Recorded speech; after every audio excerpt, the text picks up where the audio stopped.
안녕하십니까.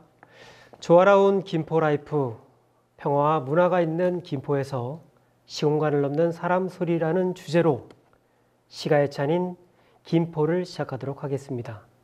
인사드리겠습니다. 오늘 사회를 맡은 최재호입니다. 먼저 시가의 찬인 김포를 주최하신 경기도 문화원연합회 염상덕 회장님과 김포문화원 이하준 원장님께서 본 사업을 왜 하는지 그리고 그 기획 의도가 무엇인지 들어보는 시간을 갖도록 하겠습니다. 안녕하십니까. 경기도 문화원연합회장 염상덕입니다. 문화원이 지역의 인문학적 가치 중심에 서자는 선언과 함께 추진한 인문학 네트워크 사업 시가 예찬이 올해로 10년을 맞이하였습니다.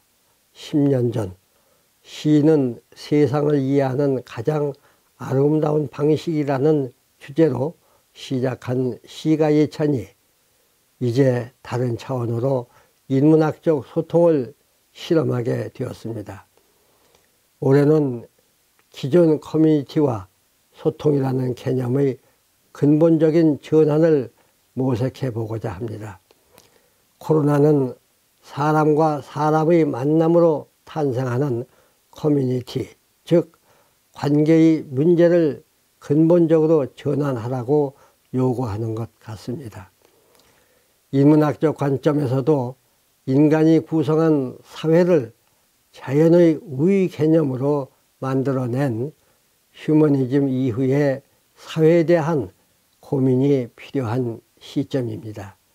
경기도 문화원연합회는 이러한 시대적 상황을 기회 요인으로 삼아 시가 예찬을 통해 지역 문화를 세계로 발신하는 새로운 방법을 찾고자 했습니다.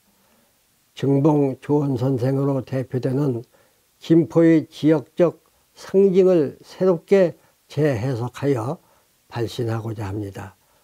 시 공간을 넘는 사람 소리라는 주제가 탄생하게 된 배경이 그것입니다. 과거가 미래가 되고 김포라는 현장이 곧 세계가 되며 그 중심에 결국 사람이 있다는 선언을 하고자 하는 것입니다. 시가 예찬 시 공간을 넘는 사람 소리가 지역문화원이 발신하는 코로나 이후에 세계에 대한 인문학적 대안이 되기를 바랍니다. 감사합니다. 예, 김포문화원장 이하준입니다. 평화롭던 우리에게 느닷없이 코로나19라는 공포가 다가와 간담을 서늘하게 했습니다. 우리 곁을 짙게 드리운 어두운 그림자는 아직도 거칠 줄을 모릅니다. 코로나19에 두들겨 맞은 우리 생활이 복구될 것이란 희망은 아득하기만 합니다. 소비 둔화는 경기 침체를 불러오고 각종 문화생활 영위마저 사치가 되어버렸습니다. 어두운 현실에서 우리 지방문화원의 사업과 활동에도 큰 지장을 초래했습니다. 경기도 문화원연합회는 이 상황을 타개할 다양한 방안을 제시해 주셨습니다. 이번 시가 예찬 또한 비대면 공연으로 새롭게 태어날 기회가 됐습니다. 멋진 무대와 조명 아래 펼쳐진 기존의 형식과는 달리 온라인 송출이라는 방법을 선택했습니다. 새로운 방식과 방법을 추구하지 않고 과거를 되풀이한다면 이미 퇴보의 길을 걷고 있는 것이라고 하겠습니다. 살아남는 것은 가장 강하거나 독특한 존재가 아니라 변화에 가장 잘 적응하는 존재일 것입니다. 판타지 소설로 잘 알려진 나니아 연대기의 저자 클라이브 루이스는 다음과 같이 말했습니다. 알이 새로 변하는 것은 어려울지도 모른다. 알이 알인 채로 나는 법을 배우는 것은 조금 더 어려울지도 모른다. 우리는 지금 알과 같다. 그리고 당신은 그냥 계속 평범하고 성하지 않은 알로 있을 수는 없다. 우리는 부화하거나 상할 수밖에 없다. 문수산, 북성산의 정기와 조상의 열을 이어받은 김포 시인은 5,000년 벼농사의 역사를 자랑하는 비옥한 땅의 고장입니다. 이제는 도시와 농촌이 어우러진 화합과 풍요의 도시로 발돋움하고 있는 고장이기도 합니다. 김포는 전형적인 농촌 지역에서 도시 지역이 공존하는 도농 복합도시로 변화했습니다. 농촌의 푸근함과 도시의 세련미가 공존하는 김포는 1990년 인구 10만에서 현재는 46만의 인구로 급성장했습니다. 46만의 시민이 다양한 목소리를 내고 있는 김포. 또한 중봉 조원 선생은 동국 18년의 한 분으로 문매에 배양되어 있는 김포의 으뜸 인물이라 하겠습니다. 과거 김포인이 내던 소리와 현재를 살아가는 김포인의 소리를 담아 시 공간을 넘는 사람의 소리로 시가 예찬을 기획했습니다. 시공간을 넘는 사람 소리, 옛 선인들의 소리와 현재를 살아가는 우리의 소리. 시대는 달라도 삶의 애환과 정서가 배인 사람의 소리를 담고 싶었습니다. 구상하고 준비했던 계획을 전부 뒤엎고 새로운 방식을 채택하여 미숙한 점이 많았습니다. 이 점 양해해 주시고 넓은 마음으로 감상해 주시기 바랍니다. 문화원 가족 모두 건강과 평화가 함께 하시기를 바랍니다. 감사합니다. 네, 이어서 한국문화원연합회 김태용 회장님께서 축하의 말씀을 보내주셨습니다. 함께 보시죠. 안녕하십니까. 한국문화원연합회 회장 김태웅입니다. 코로나 시대 사회의 여러 변화 중 하나의 단면은 우리에게 큰 우울감을 안겨주었다는 것입니다. 이 우울감은 사람들의 의욕을 상실하게 만들었습니다. 우리는 우울감을 극복해야 하지 않을까요? 옛부터 힘든 시점에서는 노동요를 많이 불렀다고 합니다. 그것은 삶의 고단함을 문화예술로 승화시켰다고 할 수 있습니다. 현재 우리도 이 힘든 시점을 노래로 녹여냈으면 합니다. 예전 선인들이 했던 것처럼 현재 우리들이 시공간을 초월하여 부르는 삶의 노래, 그 노래는 고단했던 우리 삶에 즐겁게 살아갈 수 있는 힘을 줄 것으로 믿습니다. 제10회 시가 예찬인 김포를 통해 전국으로 뻗어나갈 인문학의 향연이 되고 시로 하여금 지역사회에 큰 즐거움을 안겨다 주기를 바랍니다. 감사합니다. 시가 예찬은 지역문화원이 인문학적 가치의 중심에 서야 한다라는 슬로건으로 경기도 문화원연합회와 지역문화원과 협력을 하여 10년 전부터 매년 추진하고 있는 인문학 축제인데요. 2011년 경기도의회 의원들과 협력을 해서 경기도 시를 노래하다를 시작으로 2012년까지 경기아트센터에서 2회를 진행하였습니다. 2013년에 남한산성 행궁으로 옮겨 지방문화원이 지역인문학적 가치의 중심에 서자고 선언하면서 인문학 축제의 시작을 알렸습니다. 2015년부터는 지역문화원의 요청에 따라서 경기도 각 지역으로 순회 개최하게 되면서 사업 브랜드명을 시가 예찬이라 확정을 하고 파주 자원서원에서 시가 예찬 스스로 처음이 되는 힘이라는 것이 열리게 되죠. 2016년 시가 예찬인 남양주 위대한 일상, 2017년 시가 예찬인 연천 See You Again, 2018년 시가 예찬인 오산, 기억의 상상을 거쳐 드디어 2020년 제10회 시가 예찬인 김포, 시공간을 넘는 사람 소리에 이르게 됩니다. 시가 예찬인 김포, 시공간을 넘는 사람 소리는 김포의 대표적 인물인 중봉 조헌, 눌제 양성지, 한제 이목 선생의 시에 과거의 소리로 담고 김포 산수화 작가의 모임 평산방, 그리고 김포 신앙송협회 마을활동 모임 월곶 살롱팀까지 현재 김포인의 소리를 담았다고 합니다. 시공간을 넘는 사람 소리는 과거와 현재 그리고 변화해가는 김포에서 존재한 사람 소리입니다. 자, 그럼 김포 신앙송협회가 준비한 중봉 조헌 선생에 대한 시극 불멸의 정신, 중봉 조헌으로 시가 예찬인 김포의 문을 열겠습니다. 1592년 여름 중봉 조헌은 도끼를 가지고 입고를 합니다. 당시 당쟁과 권력만에 눈이 멀었던 재상 이사내를 통렬히 비판하면 나라를 바로 잡아달라 소를 올리죠. 이것이 유명한 지부상소입니다.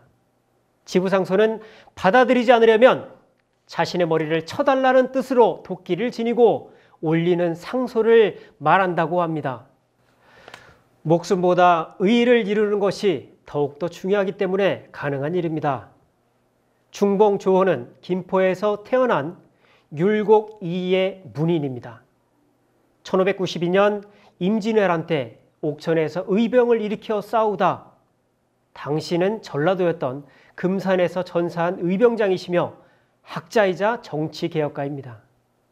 그리고 선생은 시대의 상황을 시로 남긴 뛰어난 시인이기도 했습니다. 지금부터 김포를 대표하는 인물 중봉 조헌 선생의 시를 통해서 실천지학과 의의표상인 중봉 조헌 선생을 만나보시도록 하겠습니다.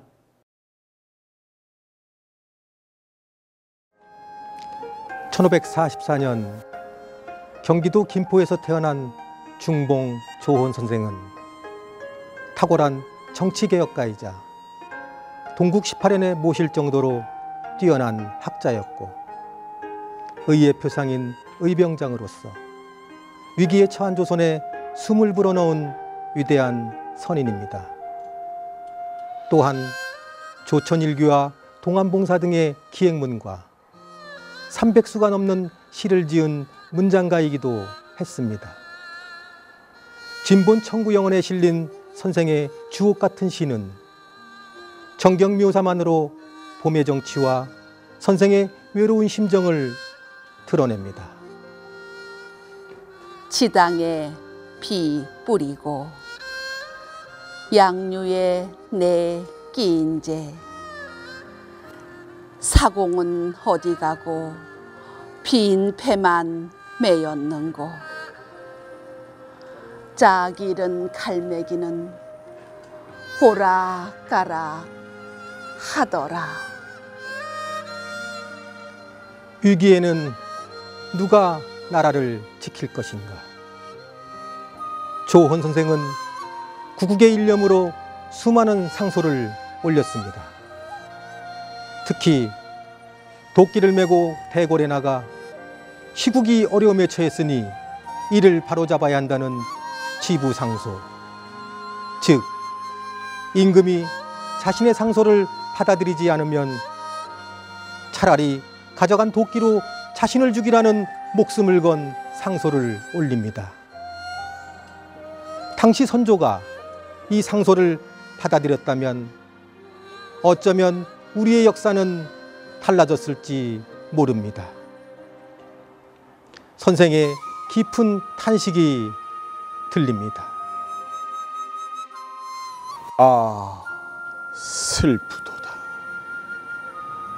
다 쓰러져가는 주인집도 이제 새 기둥을 바꾸어 앞으로 몇 년간은 무너지지는 않을 텐데.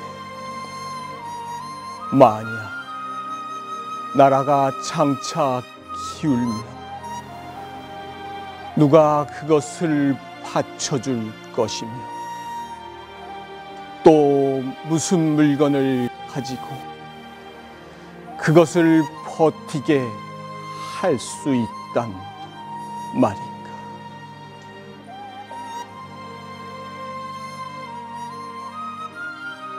정예립이 난을 예견하고 대책을 설파했던 중봉. 조정은 물론 전국 각지에 뜻있는 이들이 중봉을 유배에서 풀어줄 것을 임금에게 청원합니다. 당초에 중봉을 귀양까지 보내게 된 것은 사실 내 뜻이 아니었다 라며 선조는 중봉을 귀양에서 풀어줍니다. 유배 생활에서 풀려난 중봉은 고향으로 돌아오는 길에 북령에 이르러 감격의 시 한 수를 짓습니다.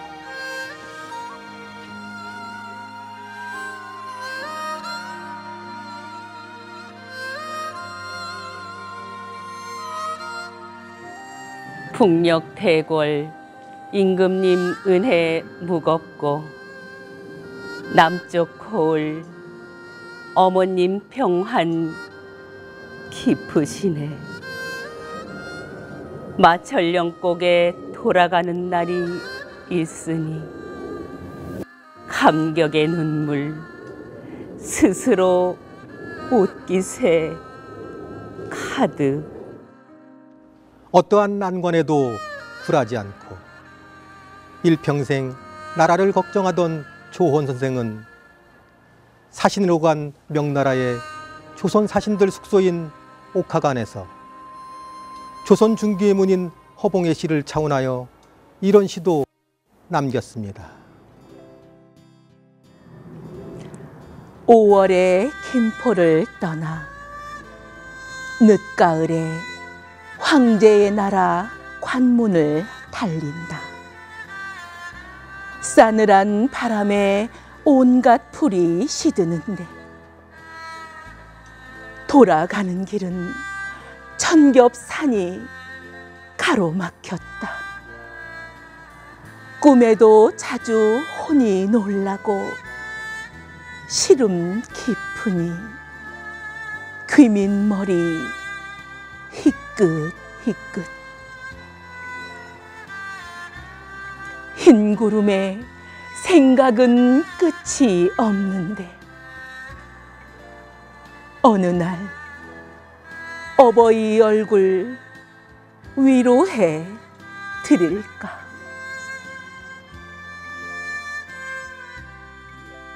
그는 일평생 권력과 재물에 얽매이지 않았고 공명정대한 식경과 학문을 지녔으며 한치의 흔들림 없는 고든 삶을 살았습니다. 임진왜란이 일어나자 충우의 정신으로 700명의 의병을 일으켜 금산전투에서 외적들과 맞서 싸우다 장렬히 순절했습니다. 한문소설 주생정과 석주집을 남긴 석주 권필은 중봉 조혼 선생의 돌아가심을 슬퍼하여 라는 시에서 선생의 강직한 성품과 충조를 이렇게 기리고 있습니다. 몇 번이나 나라에 바른 말을 올렸던고 어두운 이 세상에서 혼자 잠을 깨었었지. 이전부터 알았어라. 높은 체주 지니고서 조정에 구차히 용납될 수 없다는 걸. 강직한 님의 기상 온 누리에 서려 있고 거룩한 님의 충절 햇빛처럼 빛나노나. 거룩하고 높은 금산의 넋은 청사의 길이길이 변함없이 푸르리.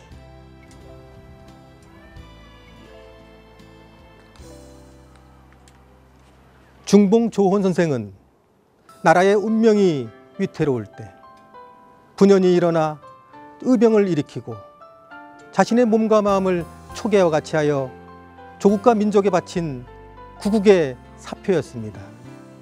오직 백성을 위하여, 오직 의로움만을 생각하라는 선생의 의와 희는 우리의 마음 깊숙한 곳에 오늘도 여전히 살아 있습니다.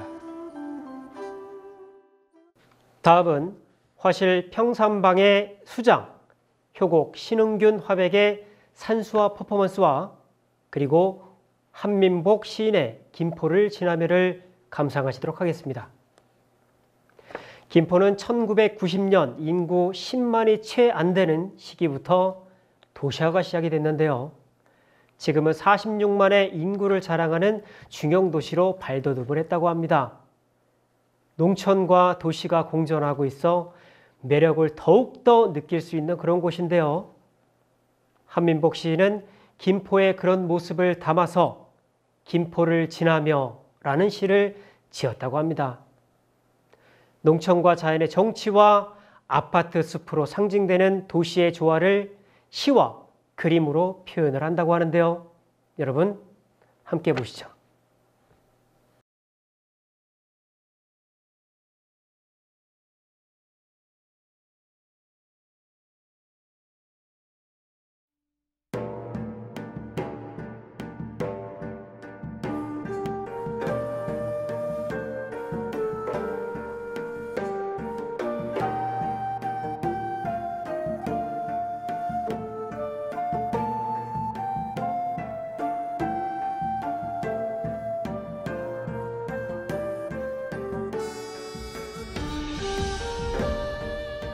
김포를 지나며 함민복 바람이 내달리던 드넓은 평야를 한강물이 품어 키우던 곡식들을 계절의 접속사로 날아오던 철새들의 날개와 감탄사로 피어나던 들꽃들의 향기를 기억하며 통일의 마음 선봉에 서서 분단의 아픔을 직시하고 있는 김포요.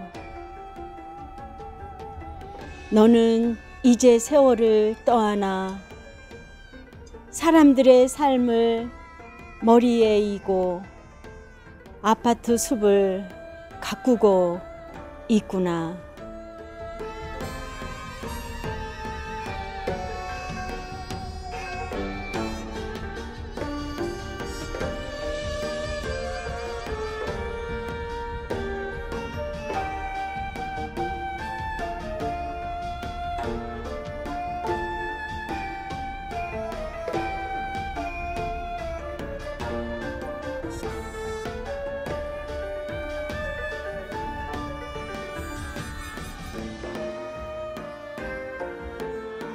바람이 각지게 꺾이고 고식들이 차츰 멀어지고 새소리, 꽃향기 흐려져도 아, 사람들의 웃음꽃 다발다발 피우기 위해 딱딱함을 견뎌내는 팔 벌려 받아들이는 키워내는 너의 정신.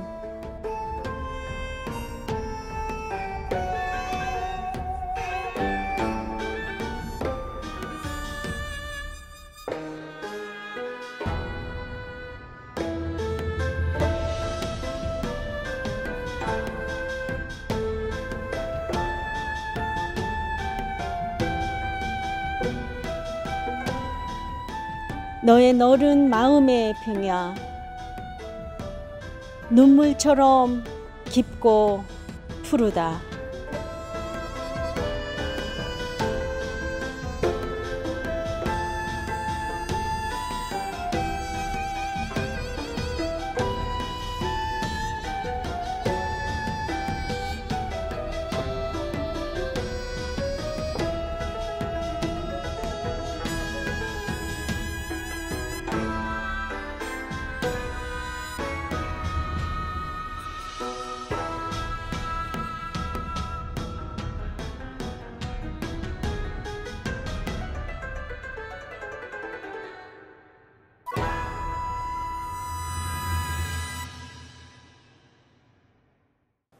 다음은 이목 선생 차를 말하다를 소개해 드리도록 하겠습니다. 김포에는 중봉과 함께 강직한 성품의 선비가 또 한 분 계셨는데요. 바로 한제 이목 선생이었습니다. 성종 21년 임금의 환우가 깊어 대비가 은밀히 무녀에게 명하였습니다. 성균관 벽송정에서 굿을 하도록 말입니다. 이때 한제 이목 선생은 태학생들을 이끌고 무녀를 곤장을 쳐서 바로 내쫓았는데요. 태학생은 성균관에서 기거하며 공부하던 유학생들을 말합니다. 이런 일로 대비가 크게 노하여서 성종이 낫기를 기다리려 고하고 성종은 관련된 태학생의 명단을 내도록 했습니다. 많은 태학생들이 모두 두려워 숨어 있었으나 선생 홀로 피하지 않고 의연한 태도를 취했는데요. 이 소식을 접한 성종은 전교를 내려 내가 유생들을 이끌고 사습이 바른 대로 돌아가도록 하였으니 내 병이 낫는 듯 하구나 라고 하면서 특별히 상을 내렸다고 합니다. 이후부터 이목 선생은 곧다는 명성을 크게 떨치게 됩니다. 하지만 담대하며 강직한 성격으로 인해 28살이라는 꽃다운 나이에 화를 입어 돌아가셨는데요. 이목 선생은 대표적인 차인으로서 현존하는 한국 최고의 전문 다서인 다부의 저자입니다. 선생은 도학, 유학의 바탕에 차정신을 결부시켜 다부를 저설하셨는데요. 그렇기 때문에 차의 아버지라 불리기도 합니다.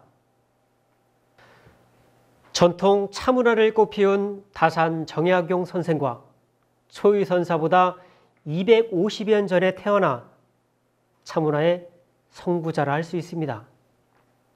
한제 선생의 다부 중 차 7효능, 차 50, 차 6덕이라는 시를 김포 다도박물관의 시연과 함께 감상해 주시기 바라겠습니다.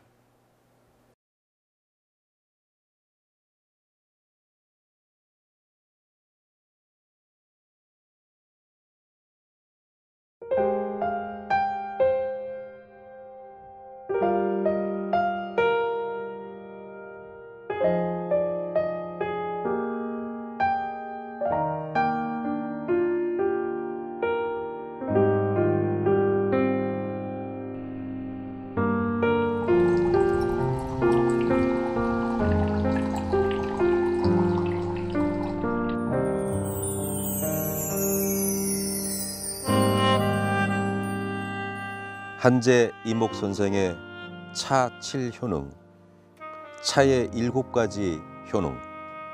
장설, 마른 창자가 깨끗이 씻겨진다. 상선, 신선이 된 듯 상쾌하다. 성두, 온갖 고민에서 벗어나고 두통이 사라진다.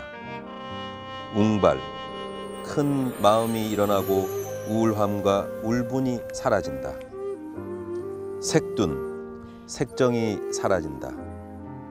방촌 1월, 마음이 밝아지고 편안해진다. 창합 공의, 마음이 맑아지며 신선이 되어 하늘나라에 들어선 듯 하다.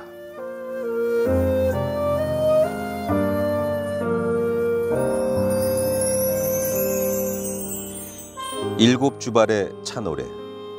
첫째 주발의 차를 다 마시니 마른 창자가 깨끗이 씻겨지고, 둘째 주발의 차를 마시니 상쾌한 정신이 신선이 되려 하며,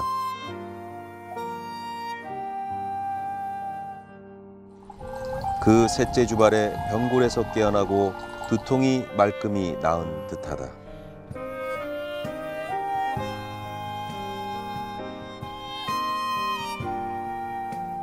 이내 마음 공자가 부기를 뜬구름같이 보았던 것처럼 뜻을 높이 세우고 맹자가 호연하게 길을 길렀던 것과 같도다.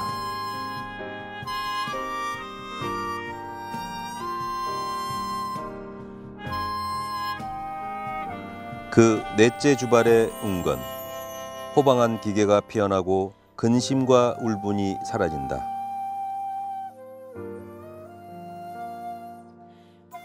내 기운 태산에 올라 천하를 작게 여겼던 곳과 같으니 아마도 이러한 경지는 하늘과 땅으로도 형용할 수 없으리라.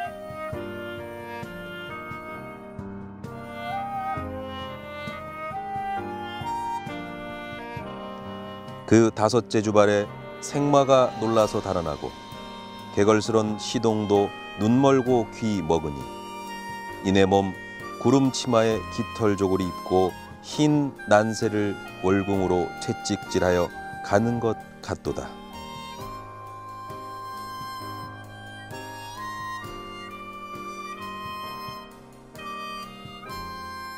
그 여섯째 주발에 해와 달이 방촌에 들어오고 만물이 대자리만 하게 보이니 내 영혼은 소부와 허유를 전구 삼고 배기와 숙제를 종복 삼아 현어에서 상제에게 읍하는 것과 같구나.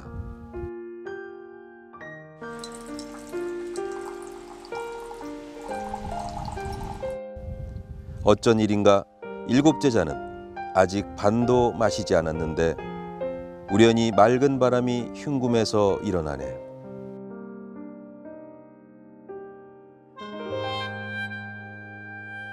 하늘문을 바라보니 무척 가까운데 울창한 복례산을 사이에 두었구나.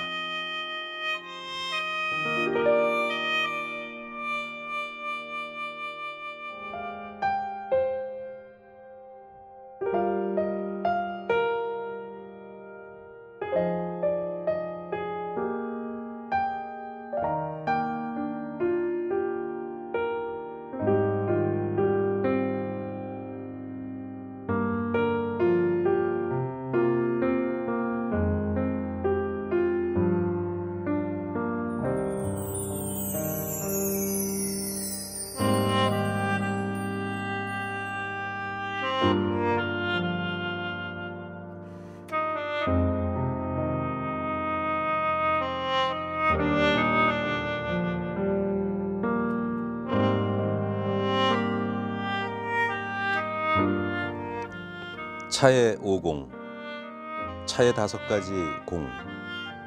해갈, 목마름을 풀어준다. 서울, 가슴속의 울분을 풀어준다. 예정, 주인의 예로서 정을 나눈다. 고정, 몸속의 병을 다스린다. 철정, 술에서 깨어나게 한다. 차의 5가지 공. 이러한 맛은 매우 뛰어나고 묘하니 그 공을 노람에 빠뜨릴 수 없노라.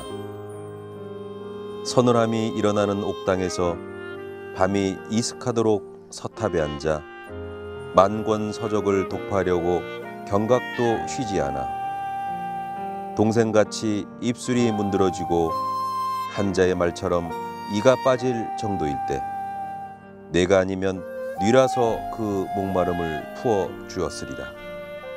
그 공이 첫째이다. 다음은 한궁에서 불을 잃고 양옥에서 상서 자명함에 그 모습은 깡마르고 그 안색은 초췌한데 창자가 하루에도 9번이나 뒤틀려 답답한 가슴이 불타오를 때 내가 아니면 뉘라서 그 울분을 풀어 주었으랴. 그 공이 둘째이다. 다음은 한 통의 서차를 천자가 반포하면 만국의 제후가 한 마음이 되는데 칙사가 명을 전해오매 여러 제후들이 받들고자 임석하여 읍양하는 예를 이미 베풀고 한혼의 위문을 장차 마치려 할 때 내가 아니면 빈주 사이의 정을 누가 잘 들어 맞도록 하랴. 그 공이 셋째이다. 다음은 천태산의 유인과 청성산의 우객이 바위끝 모서리에서 기식을 토해내고 솔뿌리를 가지고 정련하여 낭중지법을 시험하려 하니 뱃속의 우레가 갑자기 울어댄다. 내가 아니면 삼팽의 고를 누가 정복하랴. 그 공이 넷째이다. 다음은 금고원에서 잔치가 파했고 토원에서는 수레를 되돌렸는데 숙취가 아직 깨지 않아서 간패가 찢어질 듯 아플 적에 내가 아니면 오야의 숙취를 누가 가시게 하랴. 그 공이 다섯째이다. 차에 6덕, 차에 6가지 덕, 사인 수수, 사람을 장수하게 한다. 사인 병기, 사람의 병을 낫게 한다. 사인 기청, 사람의 길을 맑게 한다. 사인 심일, 사람의 마음을 편안하게 한다. 사인선, 사람을 신선되게 한다. 사인례, 사람을 예의롭게 한다.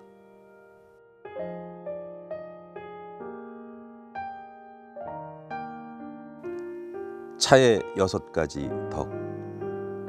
나는 그런 뒤에 알았네.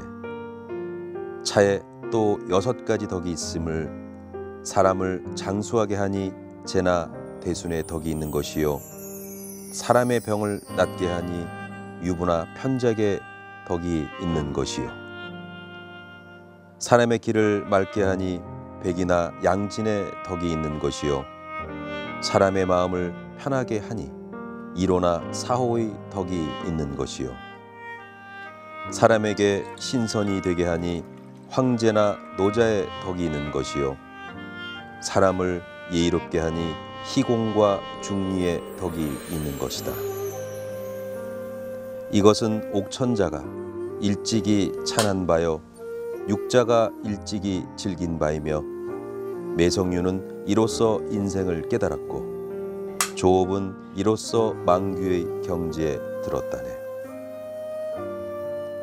한 시골 마을에 봄빛이 찾아들듯 백낙천의 심기를 고요하게 했고 10년을 두고 가을달이 박듯이 소동파가 말한 잠귀신을 물리쳤다네.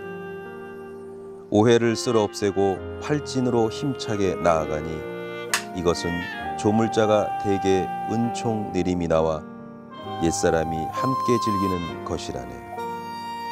어찌 의적의 광약이 장부를 찢고 창자를 문드러지게 하여 천하 사람들이 덕을 잃고 생명을 재촉하도록 하는 것과 같은 날에 말할 수 있겠는가.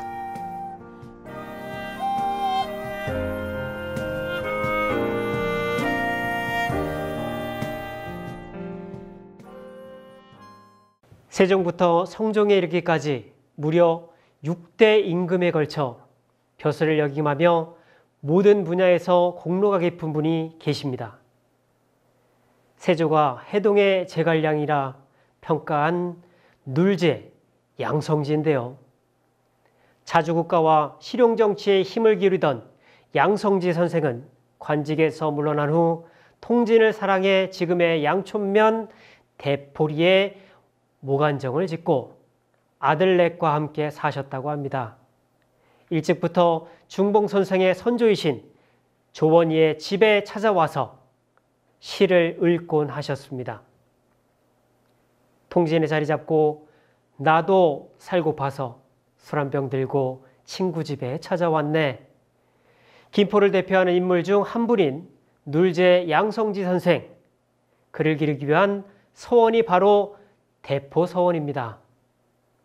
대포서원 이화자 원장님은 김포서가협회 회장으로서도 긴 시간을 봉사해 오셨는데요. 눌제 선생의 고금시와 함께 이화자 원장님의 휘호 퍼포먼스를 감상하도록 하겠습니다.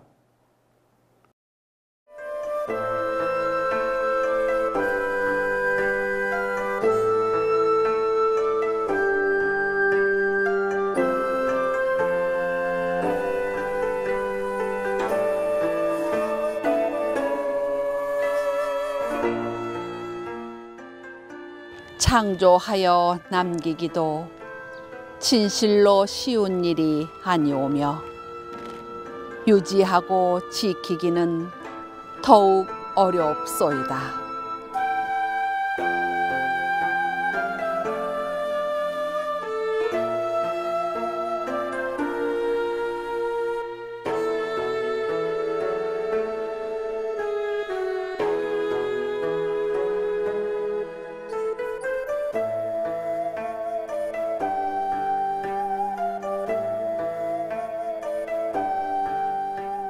다행히 밝은 시절을 맞았으니 항상 공경하며 잠시도 쉬지 마옵소서.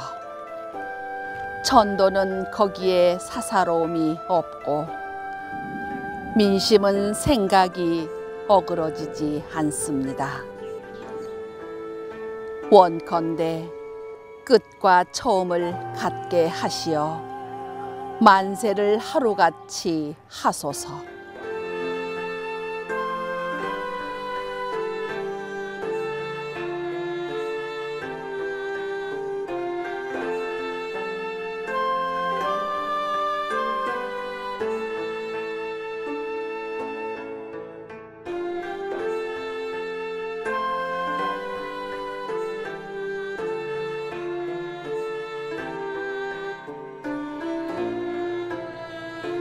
경륜은 한 고조와 같으시고 제도는 주나라 성왕을 닮으셨네. 위아래 천지가 태평하고 태평스러우니 백성과 나라가 평안하네.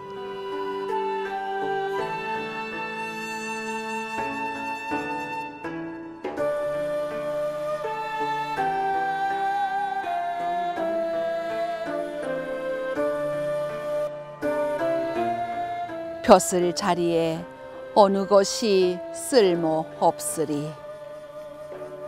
군사와 말은 정한 것이 제일일세.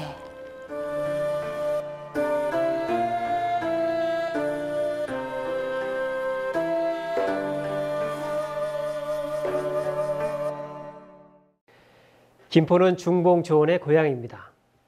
그를 선양하기 위해 중봉조원 선생 선양회에서는 매년 전국 규모의 중봉문학상을 공모해 시상하고 있는데요. 역대 중봉문학상을 수상한 오롯한 잠, 그리고 8월의 당신을 감상하시도록 하겠습니다.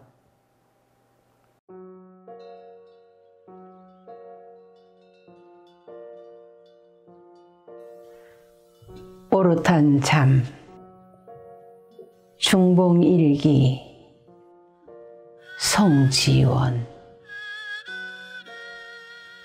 산등성이에서 그만 잠이 들었다.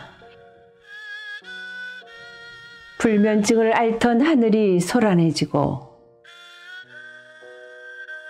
나뭇잎들은 거칠게 숨을 몰아쉬었다.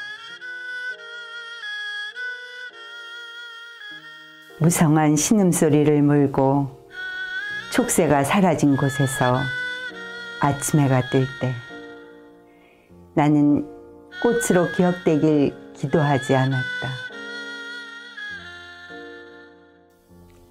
상처로 얼룩진 몸이 무명으로 잠들길 원했을 뿐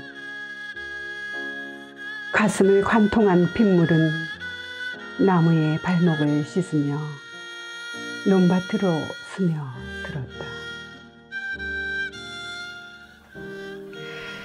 잠속에서도 나는 가위에 눌려 절벽 같은 아침을 맞이했다. 미명의 눈빛들이 끌고 있는 정쟁은 도끼날처럼 녹이 슬어 사브랑한 세월만 보내고 있던데.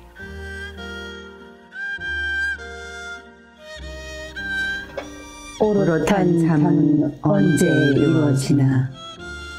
의를 꿈꾸며 수행하다 잠든 땅은 까마귀 떼가 몰고 오는 풍문들이 부산한 시간을 낳고 기른다.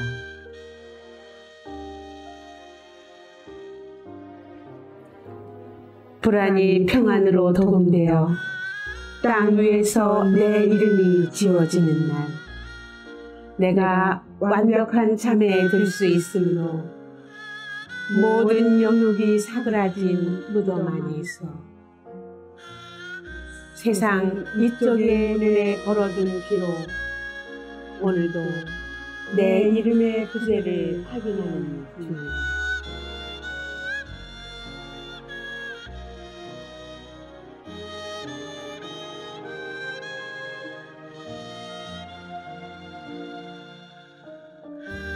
(8월의) 당신 최형만. 서쪽 하늘이 한 시절을 떨어뜨려도 눕지 못한 갈대처럼 활을 잡으면 팽팽해지는 불꽃. 8월의 꽃도 몽땅 붉어지고 있다.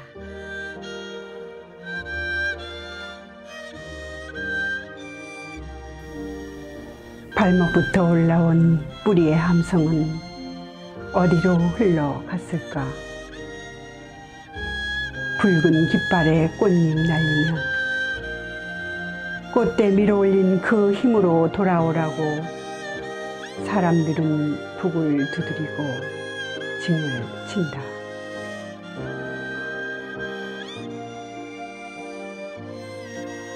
밭을 일구던 어미의 가슴이 납작해질 때 갓난이도 칼날 같은 허기를 견뎠을까? 한 번의 옹알이도 없는 밤마다 오래된 길목에 서면 무명으로 살다간 한때가 보인다.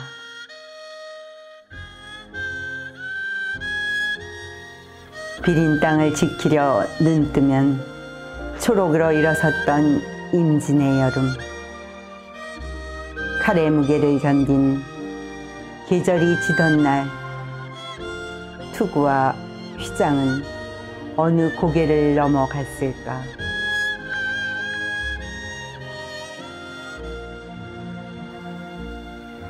피냄새를 맡던 새들의 날갯짓도 숨은 바람에 만장처럼 펄럭이고 있다. 허공을 달군 샘내에 펴려지는 8월. 그을린 당신이 먼 빛으로 오는 중이다. 월곶은 옛날 통진 도호부가 있던 고장입니다. 지금은 과거에 화려했던 모습은 역사 속에 묻히고 인구 5,500명의 조용한 마을이 되어버렸는데요. 하지만 이곳에는 열정 가득한 주민이 많습니다. 주민 공동체 공간인 월곶 살롱을 꾸려가고 있는 노나매기는 언제나 흥과 함께 살고 있습니다. 노나매기를 주축으로 만든 월곶 주민의 소통 공간, 월곶 살롱. 살롱은 만남의 공간으로서 응접실의 뜻과 5,000년 역사를 자랑하는 김포쌀을 오랫동안 지켜가고자 하는 뜻이 동시에 담겨 있다고 하는데요. 월곶 살롱에서는 역사 탐방, 마을 콘서트, 교육 프로그램을 운영하며 마을 공동체를 키워가고 있다고 합니다. 월곶 살롱의 공동체 성공담, 흥과 정에 물들어 사는 그들만의 플렉스, 월곶 플렉스를 감상해 주시기 바라겠습니다.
앞에 노나매기는 한 30여 년 전에 저희 지역 주민들이 이렇게 순수하게 모여서 풍물을 치고 있는 그런 동아리고요.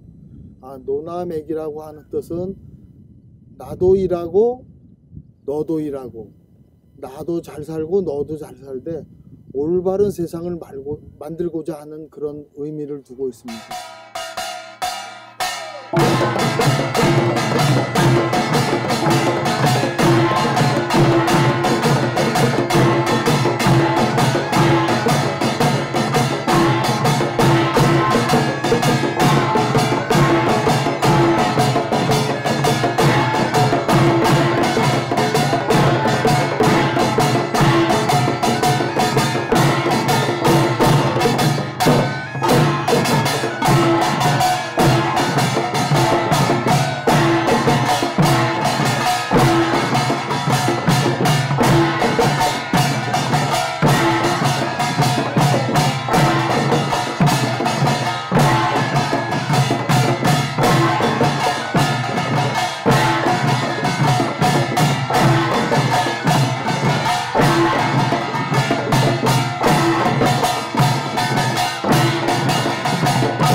지역에서 부족하지만 함께 더불어 사는 그런 공동체의 그 삶을 지향하고 있고요.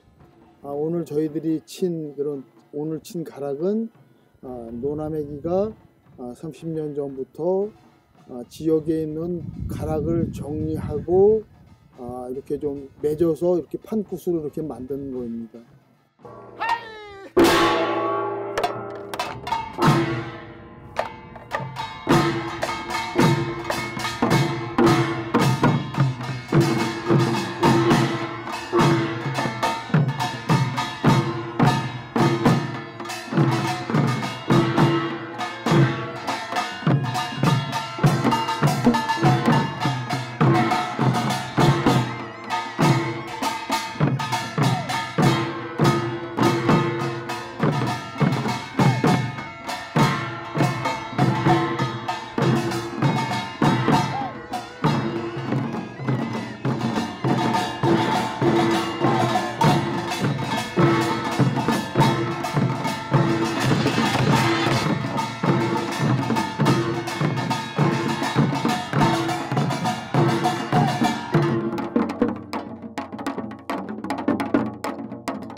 시가에 차린 김포, 시공간을 넘는 사람 소리를 모두 보셨는데요.